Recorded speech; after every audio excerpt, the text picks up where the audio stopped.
Ask any diesel mechanic what actually kills the engines that come through their workshop, and they'll tell you something uncomfortable. It's almost never bad luck. It's the owner. The same 6 habits, over and over, sitting behind the most expensive failures they see.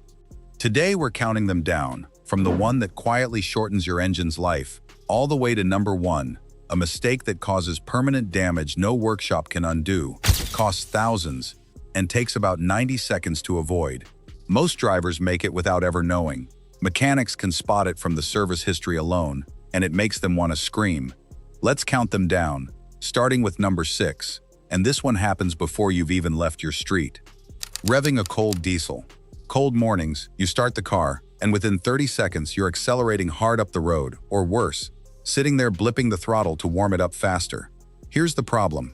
When your engine is cold, the oil is thick and sluggish, and it hasn't yet reached every bearing surface, cam lobe, and turbo bushing at full pressure. A large share of an engine's lifetime wear happens in those first cold minutes, when metal is moving with the least protection it will ever have. And diesels make it worse 2 ways.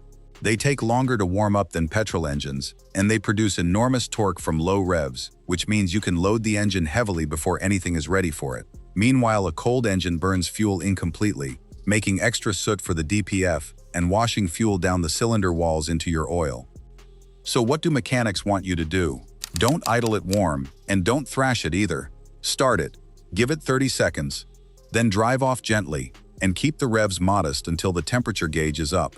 Warm it by driving, not by revving. Number 5 is the mirror image, and it happens at the end of the journey. Switching off a hot turbo. Picture this. You've just done 20 minutes of motorway, or pulled a long hill, and you park up and kill the engine immediately. Your turbocharger was spinning at enormous speed, glowing hot from exhaust gases. It relies on a constant flow of engine oil through its bearings, both to lubricate and to carry heat away. The moment you switch off, that flow stops. The oil trapped inside the scorching turbo core gets cooked, and cooked oil turns to hard carbon, coking up the very passages the bearings depend on. Do it often enough, and the turbo starts wearing its bearings every time it spins up, until one day it lets go, and modern replacements are $1,500 to $3,000. Modern turbos have water cooling that helps after shutdown, but mechanics still see coked, worn turbos constantly, especially on cars driven hard right up to the driveway. The fix costs nothing. After a hard run, drive the last few minutes gently, or let the engine idle for 30 seconds to a minute before switching off. That's all a turbo asks for. Number 4. Never touching the fuel filter. Ask a mechanic which service item diesel owners skip most, and this is it. Petrol drivers can get away with neglecting fuel filters. Diesel drivers cannot, and here's why. Your common rail injection system operates at pressures of tens of thousands of psi, with injector tolerances finer than a human hair. 2 things destroy it: dirt and water, and diesel fuel attracts water. That's why your car has a fuel filter, and on many diesels, a water separator that needs draining. Skip the filter changes and it slowly clogs, starving the high-pressure pump. Let water through and it corrodes injectors and washes away the lubrication the pump depends on, because in a diesel, the fuel itself is what lubricates the pump. Injector sets run into the thousands. A failed high-pressure pump can be worse, and you'll see why at number 3. So follow the filter interval in your handbook religiously, and if your car has a manual water drain, learn where it is.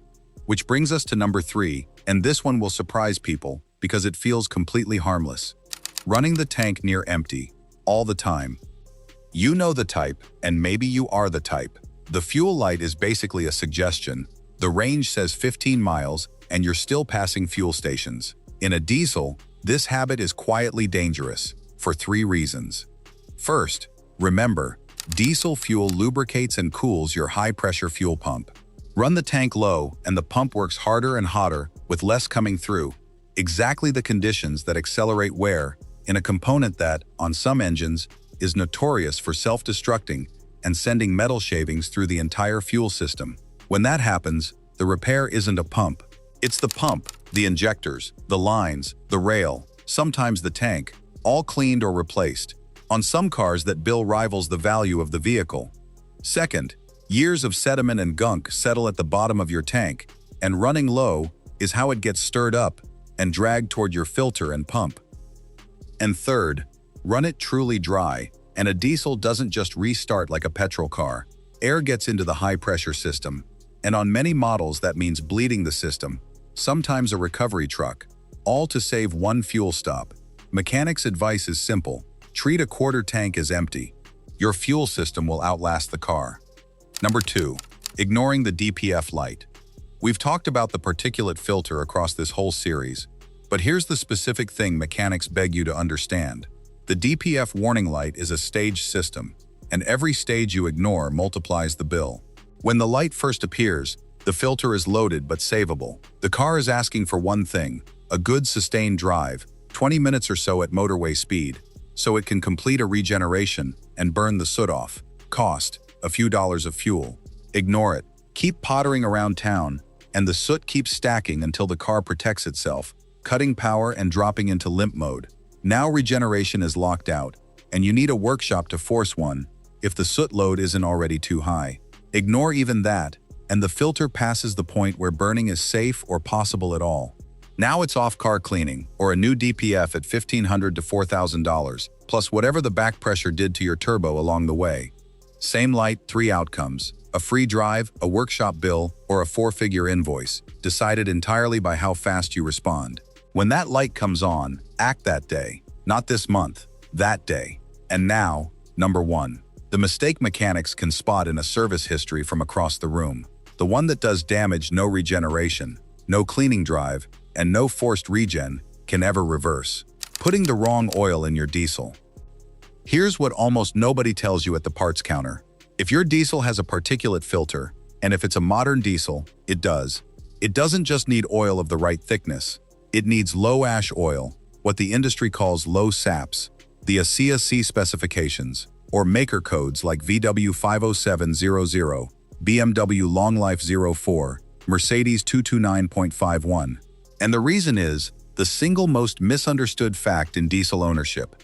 Your engine always burns a small amount of oil, and traces of it end up in the exhaust and in your DPF. Ordinary oil is packed with metallic additives, and when it burns, those metals form ash. Now here's the fact that matters. Regeneration burns soot, because soot is carbon. It cannot burn ash, because ash is metal oxide. Metal doesn't burn away.